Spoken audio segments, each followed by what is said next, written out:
मैं रफीक कामदार फिर एक बार मुमरा कौसा की पूरी आवाम को बताना चाहता हूं। देखिए, ये एक और नोटिस, ये मुमरा पुलिस स्टेशन के डिटेक्शन ब्रांच के हवलदार हैं, एड़के पाटिल, अन्ना बोला जाता है इनको, मैसेंजर है, वरिष्ठों के आदेश का पालन करने वाले, इनकी कोई चूक नहीं है।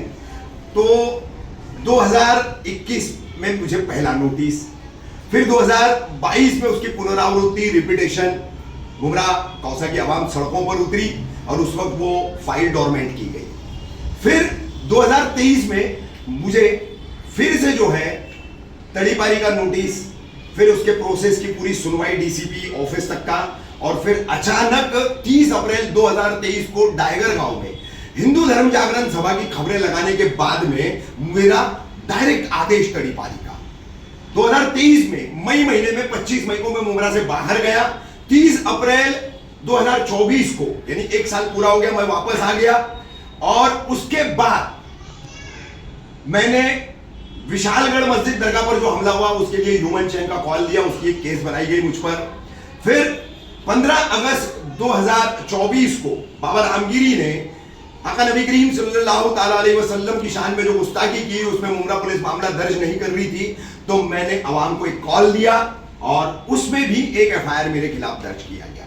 फिर गोहर शाही का फितना जो दीन इस्लाम को नुकसान पहुंचा रहा है, मुसलमानों को वलगरा रहा है, और शकील बिन हनीफ का फितना, इन पर लगातार खबरें दिखाई गई। तो मिली जुली ताकतें जो है मेरे पीछे लगी हुई है और पुलिस जो है इनके साथ पूरी तरह से साइडगार्ड कर रही है। मुमरा पुलिस हो, एसीपी हो, डीसीपी हो या उनके ऊपर के अधिकारी हो, मुमरा में यह साबित करना चाहते हैं इस नोटिस के जरिए कि इस मुमरा कौसा को सिर्फ रफीक कामदार से खतरा है, यहां की शांति रफीक कामदार भंग करता है। क्योंकि इनके भ्रष्टाचार में दिखाता हूं ना, इनके ड्रग्स के जो कनेक्शंस है, कितने ड्रग्स के धंधे चल रहे हैं, कितने ड्रग्स वाले समाज सेवी बनकर के आजकल बकबकाते हैं और उन्हीं के सेटअप में जो है ये झूठी कार्रवाइयां करते हैं। इनके अधिकारियों के खिलाफ हाईकोर्ट में रीट दाखिल हो गए हैं, एंटी करप्शन ब्यूरो में कितनों के खिलाफ अर्जियां पड़ी है, जांच नहीं हो रही है। हो रही है क्या ना? जांच नहीं हो रही है। लेकिन रफीक कामदार को इस शहर से भगाना इसलिए जरूरी है क्योंकि पुलिस की पोल खोलता है रफीक कामदार। तो मैंने तो मेरा फर्ज हमेशा अदा किया। अब ये एक और नोटिस जो है थाने पुलिस, मुमरा पुलिस मुझे दे रही है, डीसीपी जोन 1 सुभाष बुरसे और कलवा डिवीजन एसीपी उत्तम कोलेकर मुझे दे रहे। इसका प्रोसेस मुझे पूरा करना होगा और प्रोसेस पूरा होने के बाद मैं अभी से बताता हूं, ऑर्डर मेरे खिलाफ जाएगा, मुझे शहर से बाहर जाना होगा, फिर मुझे कोकन विभागीय डिविजनल कमिश्नर में जो है अपील करना होगा। वहां पर जो है जल्दी मैटर की सुनवाई होती नहीं, कई महीने वहां काटने के बाद फिर हाईकोर्ट जाना होगा, क्योंकि वहां पर भी मुझे इंसाफ मिलने वाला नहीं। पिछली बार का मेरा अनुभव है और उसके पहले का भी अनुभव है।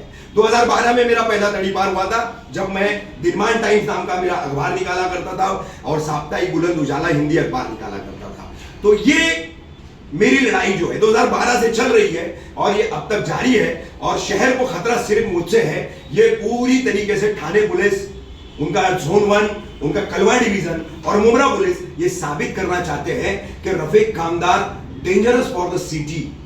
अब आपको तय करना है, आवाम को, मुमरा कौसा की तमाम आवाम को तय करना है इस शहर के लिए घातक कौन है। मुमरा पुलिस का भ्रष्टाचार घातक है, मुमरा पुलिस का जो है मनमाना, बेबंद शाही जिसे मराठी में बोलते हैं, उस तरीके का कारोबार जो है, कामकाज जो है वो घातक है, या हर मजलूम के लिए, हर पीड़ित के लिए और गलत के खिलाफ आवाज उठाने वाला रफीक कामदार घातक है। फैसला आपके कोर्ट में होगा, मुमरा कौसा की थाने की आवाम के कोर्ट में होगा।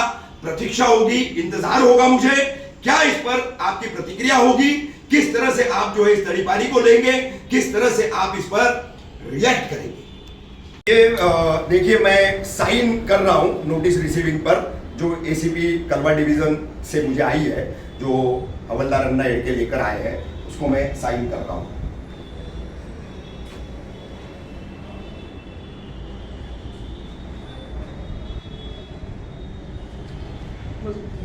डेट